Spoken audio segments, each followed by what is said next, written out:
Hello అండి. Welcome to ప్రీతి గుమగుమలు.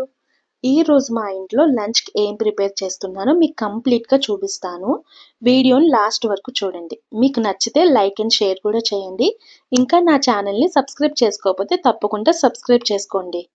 ఈరోజు lunch కోసం అయితే సింపుల్‌గా పొటల్స్ కర్రీ అలానే పెసరపప్పు అయితే ప్రిపేర్ చేస్తున్నాను.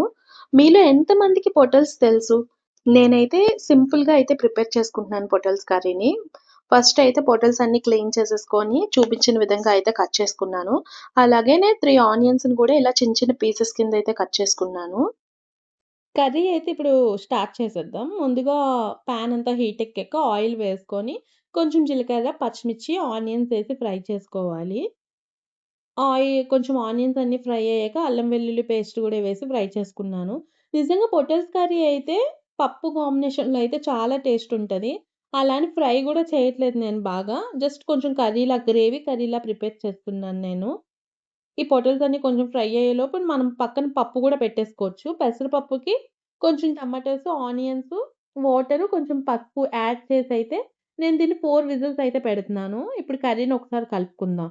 కొంచెం ఫ్రై అయ్యాక ఇందులో కొంచెం కారం, అలానే చికెన్ మసాలా యూజ్ చేసుకుంటే బావుంటుంది. నాకు ఎందులోకైనా కొంచెం చికెన్ మసాలా ఏస్తే కొంచెం మసాలా టేస్ట్‌గా ఉంటుంది.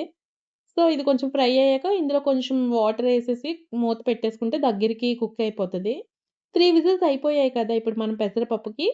సో, దీన్ని బాగా మెదిపేసుకొని, కొంచెం ఇందులో వాటరేసి మరగనిద్దాం. నేను చింతపండు పులుపు ఏం యూజ్ చేయట్లేదు. ఎందుకంటే కృతిక తింటదని ఎక్కువ చింతపండు గూడా యూజ్ చేయను. అలా అని కారం గూడా ఎయట్లేదు. జస్ట్ దీనిలో సాల్టేసి కొంచెం మరగదీసి దీన్ని సింపుల్‌గా తాలింపయితే పెట్టేసుకుంటాను.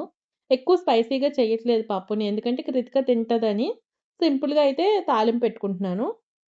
మనకి పప్పు గూడా రెడీ అయిపోయింది. తాలింపు పెట్టేసుకున్నాం కదా! ఒకసారి కలుపుకొని కావాలంటే నెయ్యి ఏసుకోవచ్చు. లేదంటే లేదు. కర్రీ గూడా మనకి పర్ఫెక్ట్‌గా అయితే అయింది. సూపర్ అనిపించింది కర్రీ చూస్తుంటేనే. మన లంచ్ అయితే ప్రిపేర్ చేసేసుకున్నాం. చూసారుగా రైసు, పొటల్స్ కర్రీ అలాగే పప్పు.